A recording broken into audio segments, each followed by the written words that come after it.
it's interesting because I found so much of my life has been not intentionally, but it's been lived without fear.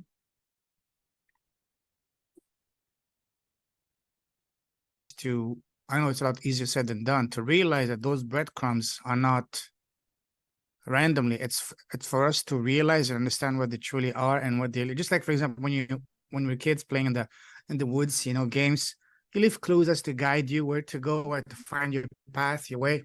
Same thing here. Follow the little signs, post stops or whatever, Yeah. whatever breadcrumb, whatever hints, whatever you can find. And the challenge for us is to realize that, hey, these are not isolated events. They are all related at the at the uh, bigger. No, when you reflect on that in that way, it's really fascinating. It really reflects you, just like you're saying earlier before we went live. It takes us on a journey of, what is it, internal skydiving. Yeah. Yeah. Inner You know, skydiving. and it's kind of, yeah, Yeah, some people talk about the hero's journey and they talk about the climbing the mountain. And I think all of those analogies are really powerful, or the water river journey. But I think when we're on those inner journeys, we actually incorporate experience with all of the elements, with air, water, fire, earth. And then to find this internal sense of, yes, I have felt sometimes really like the full free spirit of a bird that's just woo, woo, woo, which could be compared to inner skydiving. And the thing is, Payman, I think you have to notice when it's happening. mm-hmm. You really have to notice. Otherwise, you miss it. Absolutely. Absolutely beautiful. I love that. And I've been also a lot lately, well, lately, since the last, I would say, a couple of years, more and more drawn to going inside, going within. One thing that I understood that has been Okay, you're breaking up a little bit. life changing for me, transformational, transforming, has been to listen to that voice. Yeah. Is it better now? Ah, Yes, it's okay. better. Yeah, so it's been listening to that voice, because some of the most life-changing decisions I've taken have been as a result of me listening to that voice. Society tells us to suppress that voice and seek for guidance to experts outside. But yeah, it's good. We have all the information, realize that and get back in touch with us.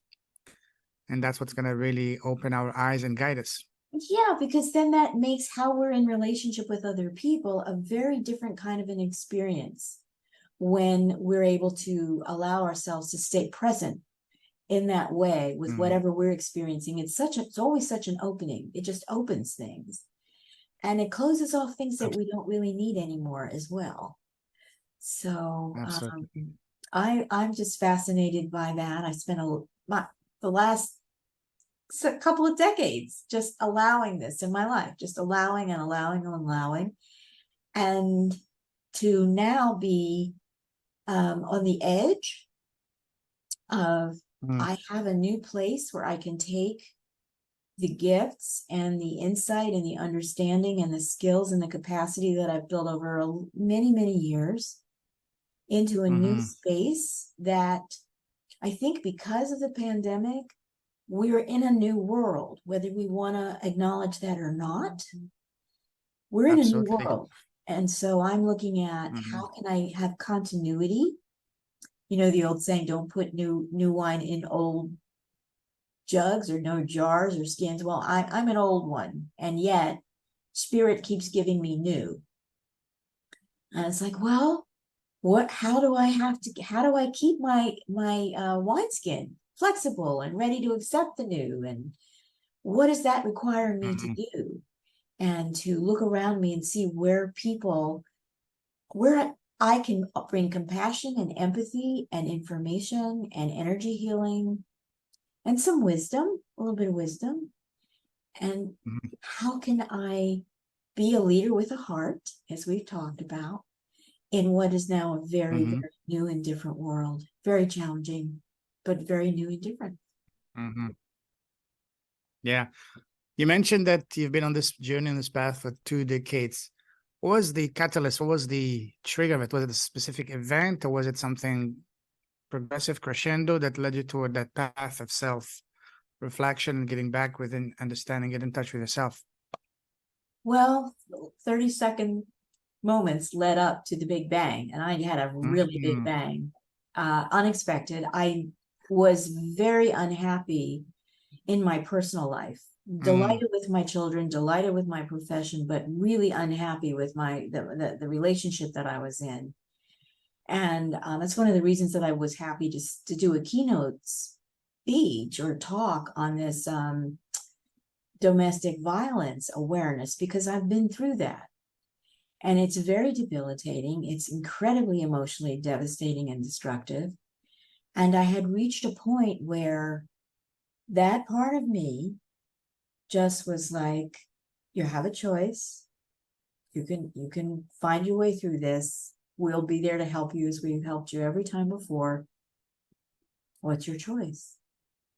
And my choice was to stop asking why of the other person in the relationship, but to really begin to ask what's going on in here, and let's deal with that. Let's heal that.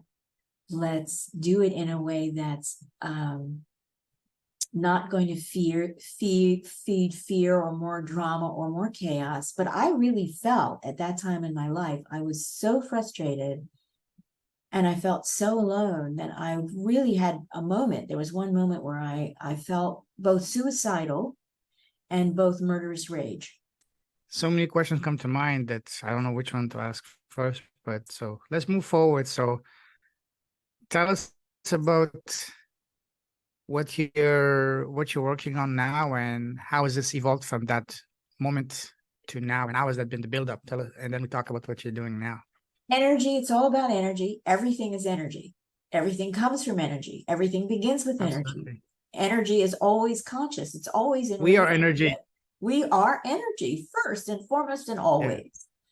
And Okay. so once I really kind of understood that, then it was, how do we use energy in relationship, in consciousness, in community, in healing, in compassion, in empathy? How do we bring that forward and do it gently or not so gently sometimes? So yeah, I mean, I think once you understand that your energy, that gives you a whole different instrument, life instrument to play. So yeah, so now I'm still in the area of energy and relationship, but now I'm looking at, can I help anyone else in the world? You know, I'm all about prevention as well as full healing. Can I help people who've been through the pandemic, very confused, social structures all akimbo, all fractured? Could I help any number of people be in a position of preventive use of their energy so that they are moving forward, always aware of their wholeness, not getting trapped in energetic dynamics of chaos and drama and trauma and violence? Why don't I go for that? This feels like a good time to go for that. So that's what my deja vu dating is about. It's like, let me help you recognize the red flags. You've got to pay attention to you. You have decisions to make about you. Let me guide you into what it feels like and looks like when you make that transition. And you discover that it's not selfish. When you're being merciful and you're not sacrificing yourself anymore to something that you don't understand, that has a very, very strong possibility of hurting you, damaging you emotionally, damaging you physically, even bringing on disease, right? That's what I'm doing with dating. Yeah. Wow. And the rest of it. Young people need a little wisdom right now. Powerful. Powerful.